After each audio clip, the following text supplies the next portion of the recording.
একজন অন্ধ দোকানদার, তার প্রতিভা দেখলে আপনি অবশ্যই অবাক হবেন। তিনি কিন্তু হাতে নিয়েই বলে দিতে পারে কোনটা কত টাকার নোট এবং কোনটা কোন জিনিস, এবং উনি কিন্তু চোখে না দেখেই বানাই দিতে পারে পানও। তো ভিডিওটি শেষ পর্যন্ত দেখতে থাকুন এবং ভিডিওটি ভালো লাগলে অবশ্যই একটা শেয়ার করে দিবেন।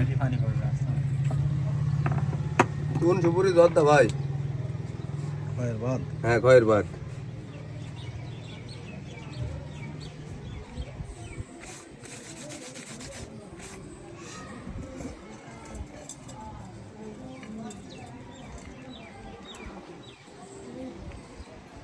ভাই আমাদের ছেড়ে বন্ধ হয়ে গেল।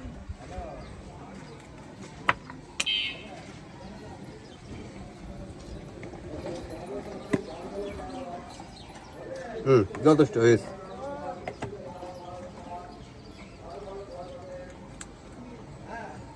এই যে ভাই,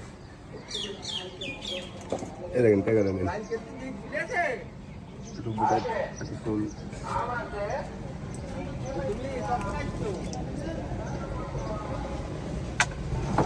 আমাদের ভোটারদের নাম এটা তুলে নেই।